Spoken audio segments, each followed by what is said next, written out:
Alors, le système du masquage, ça peut être intéressant. Si vous connaissez, c'est mieux parce que ça demande un peu de manipulation. Bon, je vous montre quand même. Ici, je vais dupliquer le tracé. Donc, je vais le sélectionner tout simplement, peut-être avec la flèche blanche plus, puisqu'on est dans un groupe. Voilà. Celui-là. Et celui-là. Voilà. Bon, évidemment, vu qu'il y a un contour bleu, on n'arrive plus à voir. Parce que le calque, il a ses vecteurs bleus. Je vais double-cliquer sur le calque d'abord, aller mettre les vecteurs dans une autre couleur. Voilà, orangé. Voilà, ok. Donc là, j'avais dit que je sélectionnais l'objet avec la flèche blanche plus. On voit maintenant que il est sélectionné.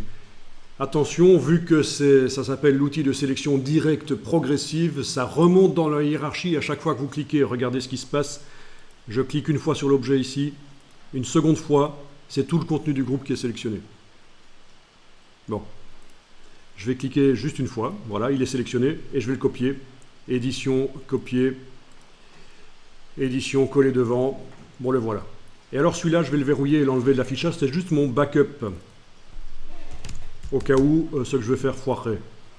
Mais malgré tout, normalement, j'ai mes fichiers d'avant sur le disque dur, on est d'accord. Hein. Et alors ça peut servir de masque. Un masque pour faire apparaître une portion d'image ou des objets, Illustrator d'ailleurs si on veut. Ben, écoutez, voilà, je vais vous montrer que là je vais prendre l'outil rectangle, enlever le contour, modifier le fond, couleur unie, voilà, ok. Je vais le dupliquer plusieurs fois avec la flèche noire. Donc je suis en train de faire une image en quelque sorte, hein, une espèce de motif.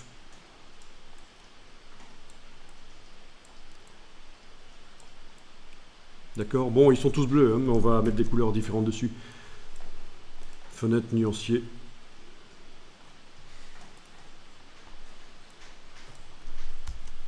Voilà, on va modifier le fond, il est bien en avant-plan. Et on va déplacer les couleurs sur les différents rectangles. Donc,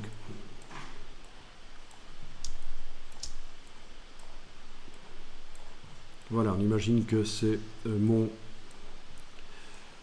fond. Ok. Je sélectionne le tout en l'englobant, je groupe, objet associé. Ah tiens, étant donné que je n'ai pas fait le mode isolation sur le groupe, il est forcément en dehors du groupe. Je vais le déplacer dans le groupe. Et je vais le déplacer sous l'oreille ici. Voilà. Ok. Vous vous souvenez, hein, je ne suis pas en mode isolation sur le groupe, donc quand je crée un objet, il se crée en dehors du groupe, je suis obligé de le déplacer dedans. Je vais le mettre au même endroit que l'oreille, cet amas de rectangle. Je vais l'agrandir un peu avec l'outil de transformation, ici, manuel, voilà. Touche majuscule et alt, comme ça il reste en place. Voilà, ok, on va dire c'est bon. Vous les voyez, ils sont derrière. Hein. Et alors le système de masque, c'est que l'objet qui va masquer doit toujours se situer au-dessus de l'objet qui va être masqué. Si c'est un objet, une image, c'est facile. Si c'est plusieurs objets qui vont être masqués, ils doivent être dans un groupe. C'est ce que j'ai fait un groupe d'objets là. Donc l'oreille ici devrait pouvoir normalement faire apparaître les rectangles là. Donc je sélectionne l'oreille avec la touche majuscule, je sélectionne le groupe, je demande objet, masque d'écrêtage, créer, et voilà, à travers la forme de l'oreille, on voit les objets.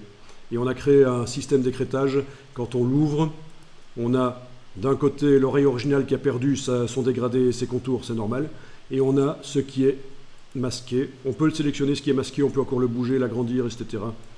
Le tourner comme on veut avec l'outil de transformation manuelle. C'est le principe du masque. Voilà. Et ça peut permettre de faire des choses sympas. Les objets sont encore modifiables, on peut encore changer leur couleur, etc.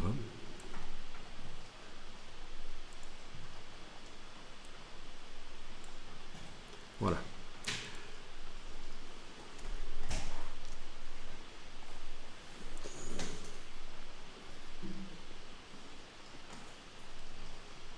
Et c'est en symétrie, bien entendu. Le tout, c'est qu'il ne faut pas que les objets qui sont masqués débordent au-delà de l'axe de symétrie, sinon ça va tout faire exploser. Mais là, c'est pas le cas. Hein. Affichage tracé, on voit que l'objet le plus proche de l'axe de symétrie est encore à 2-3 cm, donc ça va. Affichage aperçu. Voilà.